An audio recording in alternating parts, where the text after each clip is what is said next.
शुरू होगा DMARC, which is known as domain based message authentication reporting and conformance. इसका main काम क्या था कि DMARC was been introduced so that जो हमारे ऑलरेडी जो टेक्नोलॉजीज निकली थी एसपीएफ और डीकेआईएम, उसको अलाइन करके उसको ईमेल को पास करना या फेल करना या रिजेक्ट करना या क्वारंटीन करना, वो डीमार्क का काम था।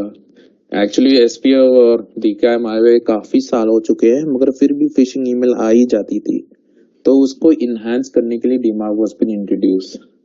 डीमार्क का काम खाली ये नहीं होता था कि ये जस्ट की अलाइनमेंट देखता था कि ये डीकेएम और एसपीएफ का कर रहा है, तो एक्चुअली जब वो रिजेक्ट भी कर रहा था ये माइक्रोसॉफ्ट के पास एक रिपोर्ट चली जाती थी कि यहाँ से ये फिशिंग हो रही है, तो वो एक अलाइनमेंट बनाती है और साथ ही साथ एक रिपोर्टिंग जनरेट करती है ताकि ये एक इंफॉर्मेशन बिल्डअप करके रखती है both from the receiver ends and from the sender ends.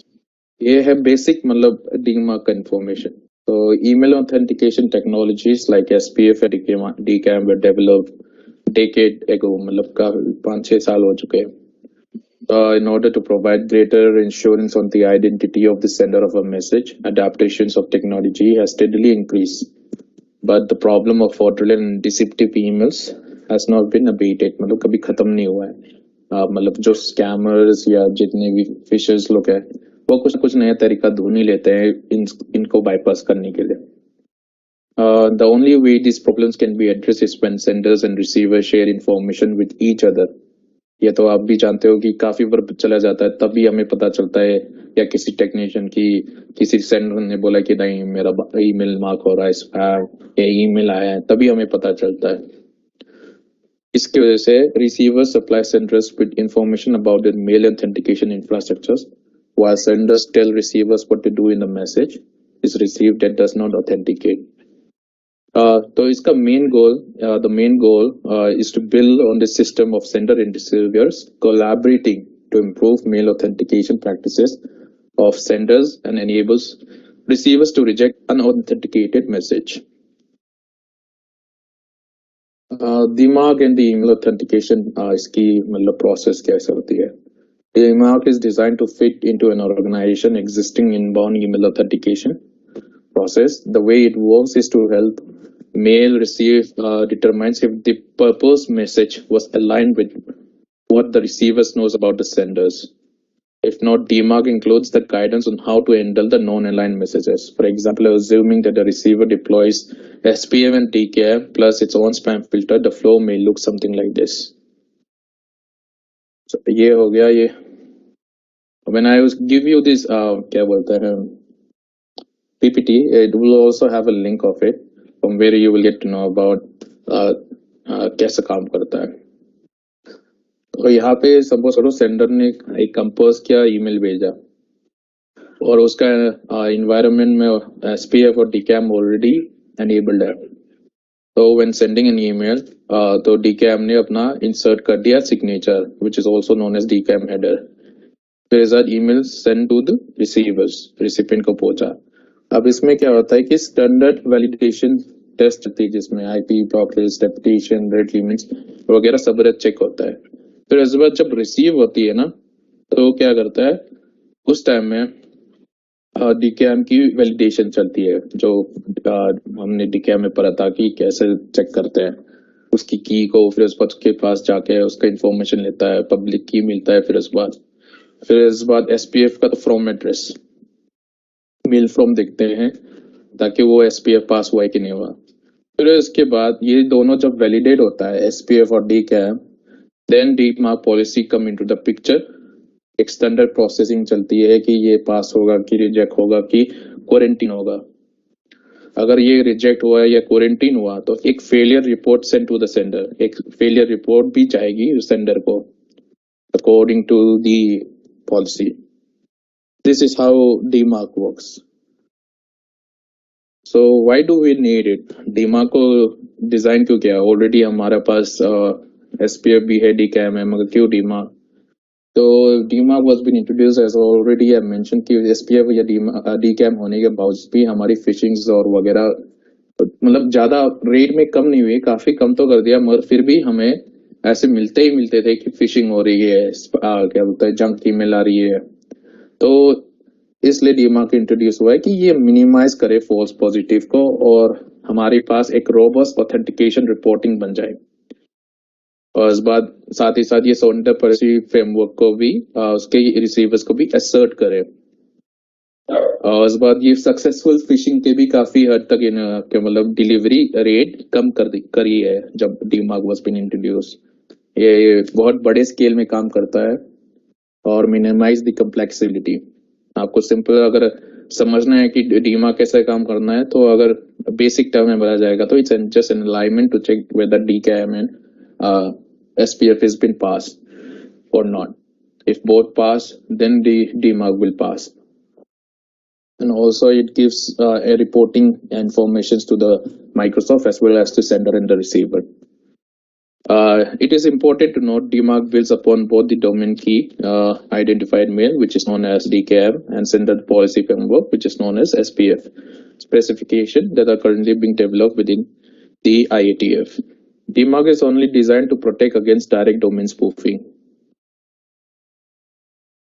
अब ये है DNS रिकॉर्ड। डीमार्क का जैसे क्या बोलते हैं DKM का सीनेम बोलता है तो इनका बनता है TXT रिकॉर्ड। ठीक है, तो TXT रिकॉर्ड बनता है। इसी TXT रिकॉर्ड के थ्रू वो दिखती है कि वो उसकी मतलब इसमें डीमार्क एनेबल हुआ है कि नहीं हुआ है। वरना तो DKM और क्या बोलते हैं SPF तो आप वो एनेबल करते ही है, फिर उसके बाद आपको डीमार्क भी करना है तो आपको एक TXT रिकॉर्ड पब्लिश करना होगा DNS रजिस्ट्रार में। तो consider an example DMARC TXT record RR for the domain sender.dmarcdomain.com that reads ऐसा read होती है। तो in this example the sender requests the receiver outright reject हो रही है इसमें, ये देखो P is equal to reject and non-aligned messages and send a report in a specified aggregate format about the rejection to a specified address. If the sender was testing its configuration, it could replace reject with quarantine, which would tell the receiver they should not necessarily reject the message, but consider quarantine it.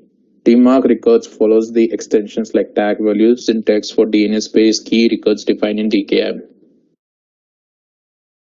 तो ये जो tags name है ये V हो गया, protocol version V is equal to DMARC1, PCT percentage of message subject to be filtering percentage 20%, कितना filtering हुआ है according to the spam filtration. RUF ये होती है रिपोर्टिंग टू फॉरेंसिक रिपोर्ट, जो ये माइक्रोसॉफ्ट को जाती है। RUA भी एग्रीगेट रिपोर्ट्स भी माइक्रोसॉफ्ट को जाती है। ये दोनों हमेशा जाएगी अगर उन्होंने कुछ फाइट किया तो। सॉरी सो इसके बाद अब ये पॉलिसी, अब ये इतना तक तो RUF है। RUA it's like it's giving a report to the forensic report of Microsoft. फिर इस बार होती है टैग लगती है P, policy for organisation domain, P is equal to quarantine हो रही है। Policy for sub domains of the OD, SP is equal to reject, SP आएगा तो वो रिजेक्ट हो जाएगा। ADKM alignment mode of DKM दिख रहा है, ADKM is equal to S, ASPF alignment for mode for SPF। सो जब कंप्लीटली जब होता है तो ऐसे दिखता है। अगर आप देखोगे नीचे में, अब जब ये पॉलिसी डिफाइन करोगे V is equal to DMARC, P is equal to none करोगे, क्योंकि क्वारंटीन नहीं करना चाह रहा है या नन करना है तो मतलब कुछ नहीं करेगा वो। परसेंटेज 100% उसकी फिल्टरिंग होनी चाहिए। और RUA RUF ये अलाइनमेंट होती है TXT रिकॉर्ड में। How senders deploy the DMARC, deploy DKM in SPF, you have to cover the basic part. ये तो आपको पता ही हो गया होगा कि क्यों ये DMARC अलाइनमेंट देखती है DKM और SPF के। इन दोनों के बिना DMARC काम ही नहीं कर पाता, या नन ही, इसलिए ज्यादातर लोग नन कर देते हैं डीमन रखने में, क्योंकि काफी लोग ये कि DKM रखते भी नहीं, भूल जाते हैं। Ensure that your mailers are currently aligning the appropriate identifiers. Publish a DMARC record with a none flag set for the policies which request data to reports. तो ये नन पहले से सेट होता है, आप उसको बाद में चेंज कर सकते हो। Analyze the data, modify your mail stream and modify your define policy flags. आपको मैंने बोला था ना modify करना, none to quarantine to reject as you gain experience. None इसलिए शुरुआत में किया है क्योंकि जब DMARC आया था ना, काफी लोगों ने रिजेक्ट कर दिया था। अब उन लोगों का क्या हो रहा था कि कभी SPF की वजह से उनका ईमेल रिजेक्ट हो रहा था, कभी DKM की वजह से, तो उनको पता ही नहीं हो रहा था कि क्या हो रहा था। मतलब लाइक जो मतलब जिन्होंने डिप्लॉय किया है, उन्होंने तो डिप्लॉय कर दिया एज अ रिजेक्ट, मगर रिजेक्ट हो रही है या क्वारंटीन हो रही है उन लोग देख ही नहीं रहते। तो काफी ईमेल मैसेज, क्योंकि उन्होंने, अब सेंडर्स ने क्या पता उसने एसपीएफ सही से ना रखा हो या डीकेएम सही से ना रखा हो। मेरे ऑर्गेनाइजेशन ने तो रख दिया, पर हमारा कोई उम्मीद नहीं है कि किसी और के ऑर्गेनाइजेशन ने भी पूरा किया होगा कि नहीं होगा। तो उसके वजह से शुरुआत में नन करते हैं। इसलिए कह रहा है कि as you gain experience you will do it according to your experience, किसको क्वारंटीन ने करना है कि रिजेक्ट। मोस्ट प्रोबेबली ज्यादातर लोग क्वारंटीन रखते हैं। धीरे धीरे एक्सपीरियंस गेन होने के बाद रिजेक्ट तो सीधा रिजेक्ट ही कर देते, पता भी नहीं चल जाता है। So how do SPF and DMARC works together to protect email? SPF uses a DXT record to provide a list of authorizing sending IP addresses for a given norm. Normal SPF checks are only performed against the 5321 mail from address. अगर आप mail 532 article 5321 या article 5322 पर हो गए तो ये envelope के बारे में बताएगा, which tells us about your mail from an envelope mail. अगर आप लोग ने कभी एक्सचेंज में काम हुआ तो सबसे बेसिक हम लोग को पहले सिखाया जाता है एडर पढ़ने के लिए, वो होता है 5321 एंड 5322। फ्रॉम एड्रेस उतना चेक नहीं होता है as compare to mail from and return part. Mail from address and return part are the main thing, क्योंकि मेल फ्रॉम और रिटर्न पार्ट जरूरी हो, सेम होना जरूरी है। यूजुअली फिशिंग में यही होता है कि आपका फ्रॉम एड्रेस डिफरेंट होगा और क्या बोलता है return part is always different. तो वही समझने के लिए, अगर आपको समझ में नहीं आ रहा 5321 और 5322 में क्या बोलूं, एक बार बस लिख दीजिए मेल फ्लो 5321 या मेल फ्लो 5322, आपको मिल जाएगा उनके डिटेल्स। तो एग्जांपल ये है, देखो कैसा दिखता है। जैसा हेलो, ये नॉर्मल टेलनेट की तरह है, बस इजी से थोड़ा कर दिया मैंने। जैसे हम लोग हेलो करते हैं, अब इसमें हमने डोमेन डाल दिया woodgrovebank.com। अब मेल फ्रॉम में देखो fish@fishingcontoso.com, रेसिपिएंट एड्रेस ये है, तो एंड्रयू को भेजा हमने, ठीक है। फिर उसके बाद फ्रॉम एड्रेस में हमने डाल दिया कि security@woodgrove.com। तो नॉर्मल रेसिपिएंट को पता नहीं होता कि हम क्या बोलते हैं फिशिंग कर रहे हैं। तो इस टाइम में चेक होती है रिटर्न पार्ट की, जो 5321 बोल रहा हूँ या फॉर्म एड्रेस का वजह 5322, तो हमेशा 5321 में ही चेक होता है, मेल फ्रॉम एड्रेस में, ना कि फ्रॉम एड्रेस में जो SPF चेक होती है। If you configure your SPF, then the receiving server perform a check against the mail from address fish@fishing.contoso. If the message came from a valid source for the domain fishing containing contoso.com, then the SPF check passed. With the SPF alone, the validity of the Woodgrove was never authenticated. So when you use DMARC, the receiving server also perform a checks against the from address. In this example, if there is a DMARC TXT record in place for woodgrove.com, then the check against from address fails. So ऐसा check होता है। अब DMARC is equal to best case pass. So what do you best guess pass मतलब कि हाँ ठीक ठाक है, ठीक ठाक लग रहा है, इसको हम दे देते हैं क्या बोलते हैं पास दे देते हैं। वो भी अपने हिसाब से हर सॉलिड आंसर कभी कभी नहीं देता है, तो वो बेस्ट गेस पास भी देता है। तो DMARC best guesses pass is unique to exchange online protection. It means that the domain in the from address does not have the DMARC record, but it will have passed the DMARC if it did. This is only for the case where it will have passed DMARC. There is nothing for negative case where it will have failed. In this case example, passed SPF and DKIM but has no DMARC record. But you can see that from domain Contoso aligns with both SPF and DKIM verified. तो इसमें साफ तरीके से अगर मैं बोल दूं, environment में उन्होंने SPF और DKIM सेंडर ने अनेबल करके रख दिया, मगर DMARC नहीं किया।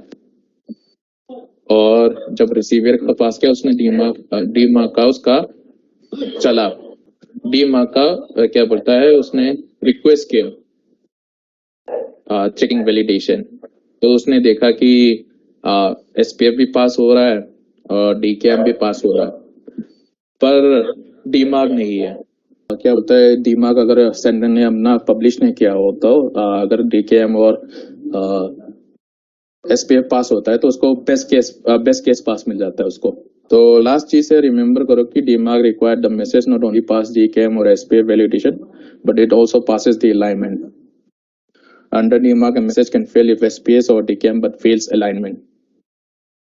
तो अलाइनमेंट का बहुत जरूरी होता है, जो फ्रॉम एड्रेस और क्या बोलता है मेल फ्रॉम एड्रेस का चेकिंग।